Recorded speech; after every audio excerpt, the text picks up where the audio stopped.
Foot, le miroir du football de la diaspora congolaise.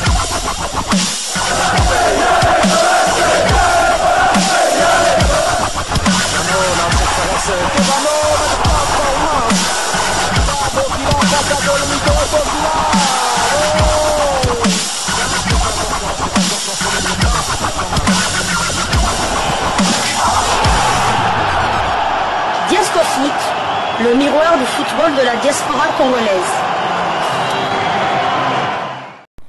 Vous êtes sur Diasco Foot, le miroir du football de la diaspora congolaise.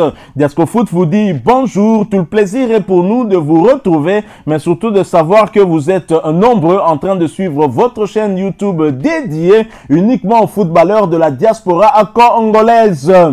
C'est l'heure de partager avec vous quelques news que nous avons pu récolter pour vous, des news concernant la tanière des léopards de la République démocratique du Congo, et cela dans le cadre de cette première livraison sportive de ce jeudi 13 février 2025, une livraison qui nous conduit du côté de la Côte d'Ivoire, en Côte d'Ivoire où se déroulera la Coupe d'Afrique des Nations des U20. Et bien évidemment, les chapeaux pour le tirage au sort ont été dévoilés, et c'est ce que nous allons découvrir grâce aux médias Africa Sport dans un article intitulé CAN U20, les pots pour le tirage au sort dévoilés. La Confédération africaine de football CAF a dévoilé la procédure du tirage au sort de la Coupe d'Afrique des Nations U20 Total Energy 2025. Le Ghana se joindra à 12 autres pays pour ce tournoi biennal de la jeunesse qui se tiendra en Côte d'Ivoire du 26 avril au 18 mai 2025. Les équipes participantes comprennent l'Égypte et le Maroc d'Afrique du Nord, le Sénégal et la Sierra Leone de l'UFOA, le Nigeria, le Ghana et la Côte d'Ivoire de l'UFOA B, la Tanzanie et le Kenya de la CECAFA, l'Afrique du Sud et la Zambie de la COSAFA, ainsi que la RD Congo d'Afrique centrale. Le premier pot comprend le pays organisateur, la Côte d'Ivoire, le champion en titre, le Sénégal, ainsi que le Nigeria qui a terminé 3e lors de la dernière édition. Tous ces pays sont considérés comme des têtes de série. Le Congo, l'Égypte et la Zambie se trouvent dans le deuxième chapeau. Ce sont les équipes qui ont obtenu les meilleures positions lors de la phase des groupes il y a 2 ans. Pour conclure, le troisième et dernier pot comprend 6 équipes. Le Ghana, la RD Congo, le Maroc, la Sierra Leone, le Kenya, l'Afrique du Sud ainsi que la Tanzanie. Les premières places des groupes A, B et C seront attribuées respectivement à la Côte d'Ivoire, au Sénégal et au Nigeria. La formation du chapeau 2 concerne les deuxièmes places, tandis que celle du dernier pot se rapporte au dernier rang. Les chapeaux du tirage au sort de la CAN U20. Chapeau 1, Côte d'Ivoire, Sénégal, Nigeria. Chapeau 2, Congo, Égypte, Zambie. Chapeau 3, Ghana, RD Congo, Maroc, Sierra Leone, Kenya ainsi que l'Afrique du Sud. Nous avons donc au total 12 pays qui vont donc en découdre pour cette CAN U20. Les léopards U20 qui sont entraînés par Guy Boukassa. Guy Boukassa qui a été encensé d'ailleurs par le sélectionneur manager Sébastien Desabre, parce qu'il faut le dire que c'est grâce à lui que Sébastien Desabre a pu découvrir certains binationaux congolais U20 qui avaient débuté avec les léopards U20 du côté de Guy Boukassa et qui ont fini par rejoindre la tanière des seniors. Il s'agit bien évidemment du cadet national Noah Sadiki de l'Union Saint-Gilloise, une équipe de première division belge.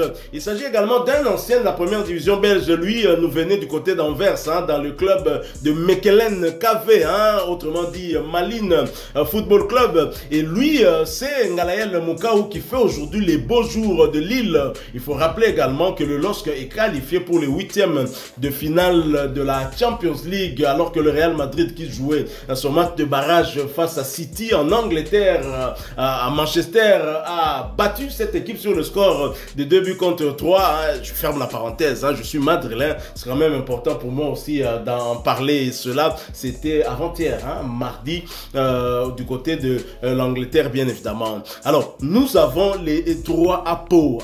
Très chers confrères, vous aimeriez que la République démocratique du Congo évite quelle nation? Quand on sait que le Sénégal est tenant du titre de cette CAN-là, la Côte d'Ivoire, pays organisateur aussi, ainsi que le Nigeria dans le premier chapeau. Et dans ce premier chapeau, vous éviterez qui? Que du beau monde dans le premier chapeau. En tout cas, je n'ai pas de préférence pour une équipe à éviter. Elles sont toutes les trois fortes et tous ces pays-là investissent vraiment énormément d'argent dans les équipes de jeunes. Le Nigeria, on connaît le Nigeria, ils ont été plusieurs fois champions. Ils ont été plusieurs fois champions d'Afrique et même champions du monde dans des équipes de jeunes. Je me souviens même que en 2015, les U17 Nigeria emmenés par un certain Osimhen qui avait d'ailleurs terminé, je pense, meilleur buteur ou deuxième meilleur buteur du tournoi. Donc le jeune Nigeria et la Côte d'Ivoire sont habitués dans ces compétitions de jeunes du Sénégal qui avait surpris lors de la dernière édition en remportant cette CAN. Ouais, moi je dirais pourquoi pas retrouver encore le Sénégal comme avec les aînés qui vont justement disputer la CAN 2025 qui aura lieu du côté du Maroc en nous rappelant que nous sommes dans la même poule que le Sénégal, le Bénin et le Botswana. Donc pourquoi pas le Sénégal. Mais ce que je ne comprends pas, c'est qu'il y a trois chapeaux. Comment ils vont faire pour le tirage? Trois équipes dans les deux chapeaux et le chapeau 3, 6 équipes. Donc, je suppose qu'il y aura dans chaque groupe, il y aura 2 équipes du chapeau 3. Tout à fait. Je ne vois pas comment ils pourront faire. Sinon, c'est un non-sens. Pourquoi ne pas faire un 4e chapeau seulement? Je n'arrive pas à comprendre. Donc bon, je vais un peu me lancer. Je me ferai, bon, pourquoi pas un groupe avec le Sénégal et les 2 Congos. Congo Kabasele. Oui, on les retrouvait car n'oublions pas que nous les avions éliminés. Nous avons battu en finale, hein, c'est ça, lors de la finale du tournoi Unifac.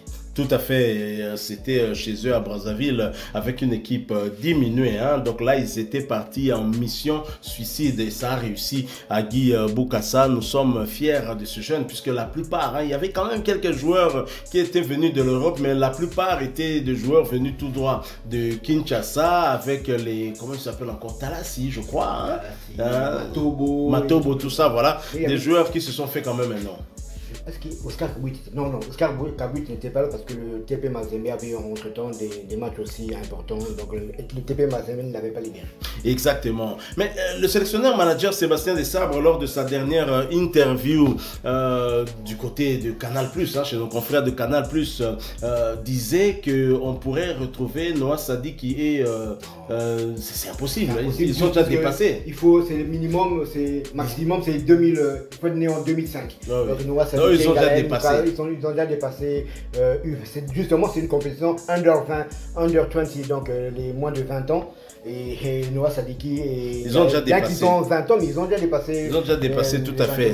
Donc là, c'était quand même une erreur. Mais attention, vu que Noah Sadiki et Ngalael Moukao ont été découverts, en tout cas approchés en premier par Guy Bokassa et son staff technique, je ne serais pas étonné que Guy Bokassa nous fasse découvrir d'autres joueurs. Hein, s'il suit Diasco Foot, bien évidemment, il a certains noms qu'il pourrait chercher à contacter, pourquoi pas convaincre pour qu'ils puissent participer à cette CAN de U20, d'autant que ça ne va pas les engager définitivement avec la République démocratique du Congo. Ils auront toujours la possibilité de faire un autre choix que celui de la RDC. Donc j'encouragerais Guy Bokassa de pouvoir faire un tour soit du côté de la Hollande, souvent ce sont des Belgo-Congolais aussi en France et en Belgique pour nous concocter d'autres découvertes avec certains binationaux à partir de 2005. En tout cas, il y en a et la liste est tellement longue qu'on ne saura même pas tous les citer. Tout à fait, c'est vrai que la CAN, c'est encore d'ici 3 mois, mais beaucoup de choses peuvent se passer. Moi, j'espère seulement que les clubs européens vont libérer leurs joueurs. Mais moi, mon petit coup de cœur, c'est quand même l'attaquant de Lausanne, Ouchi, en Challenge League, la 2e division suisse, Axel Kayombo. On fera un de ses portraits de ces 4.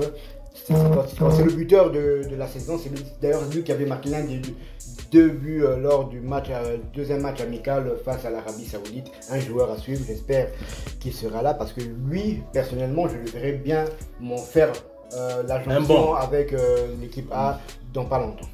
Tout à fait, on y reviendra avec force et détails certainement. Voilà qui met fin à cette première livraison sportive de ce jeudi 13 février 2025. Vous l'avez aimé, laissez-nous un maximum de j'aime. Merci de partager avec nous en commentaire votre point de vue. Abonnez-vous sur cette chaîne Diasco Foot parce que nous sommes le miroir du football de la diaspora congolaise. N'oubliez pas d'activer la petite cloche de notification histoire de ne plus rien manquer des prochains sujets que nous allons vous proposer. Encore une fois, merci à vous avec espoir de vous retrouver bientôt dans un autre sujet d'actualité, mais en attendant, portez-vous bien. Diasco Foot vous dit au revoir.